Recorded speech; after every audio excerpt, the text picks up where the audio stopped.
Kheruit ke Israel da ka strat jaga bu namding nyo ka Iran ne kamit sngi nengkong kelon yap sangwut kspai IDF hasaudan Lebanon hakajing kun Persia ka Hezbollah kabadai kajing syak hirtma kaba syirkaitam jong spai IDF ha Lebanon hakasin kaban nengkong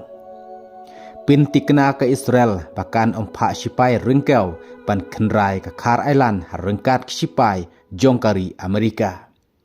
lai haja sans pangut sipai Amerika di belapoi syajan kari Iran ke ke banja nang le syakmat bat syak penjot ke jaka kensyau umpniang jong ke Israel ha Haifa nen ke sengi nengkong ha ki namding jong ke Iran ki khana ki ba khamnia kathma ke Amerika Israel Persia ke Iran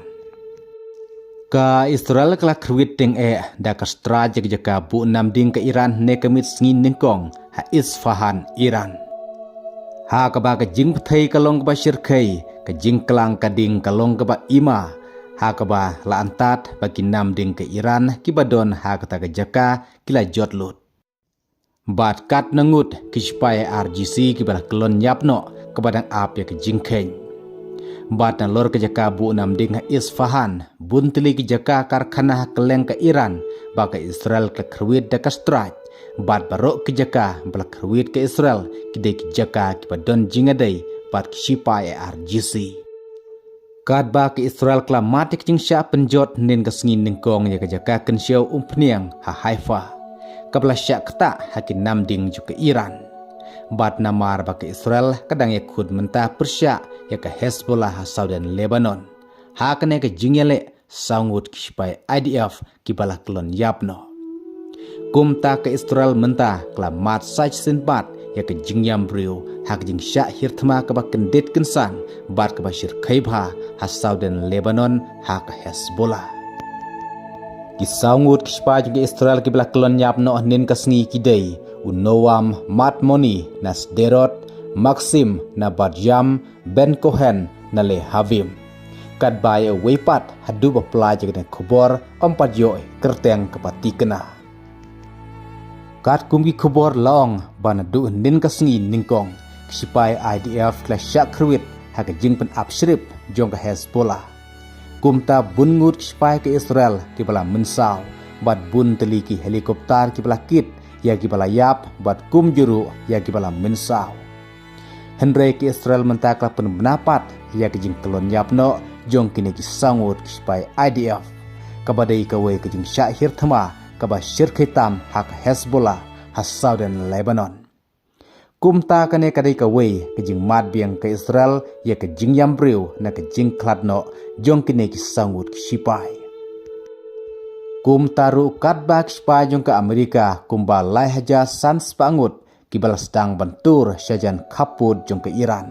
ban ya kun kamtam ban yuk keni ya ke Kar Island ha kaba bun sipai jong ke Amerika kibal haban mino na bun teliki wepat kiri ban leje kun tma mentah sya Iran da sipai rengkeu rengkat sipai duriu da ka jing yarap sipai sun mentah kliatur syajan ke Iran Henry na kaling ke Israel kla pentikna bahkan ompa sipai rengkeu pan kenrah Iran barkane kedai ka weru karai ka matam jong udun latrom namar Iran kla terwa dalade da ka baong ba kla ding ngubha yak sipai jong ke Amerika syadujok kum tak ke banja ke basngo syirkaitam ka Iran kla penbena bahkan odor yang man lagi jahat ki bayajling ba ka Strait of Hormuz kum ta ka jingyo lum pisa jong ke Iran mentah kadai arsya banyak ka mensua kum taru lahato kita ki namding jong ke Iran hatu katno kla sya penjot hakane ka stra jong ke Israel nekamit namar ke Iran kla buri yaki namding hapokram jong we ulum bakalong ka ba yaki bom ba syupen hap bakenla ban kesamling ba hadu penayo penjot yaki namding ke Iran kibadon hakata ka korem kad ba ke Amerika udunla Trump ula berngem ting yaki Iran balada ke Iran kan omplibiang yaki Strait of Hormuz ke Amerika kan sakrwit ting yaki Iran hadu bakan damat yaki jingjot ka bakrau kad ba ke Iran kla berngem da ka bakam pat hun satia banek kun thama kam pat kwa ban sangit thama namar kadang bing pura ki tirthma bani kun persya ke Amerika bate ke Israel. Kum taru ke ke banajan nang ni syakmat tungna ape ki weipat ki khobor ki ban dangwan ku blai sibu.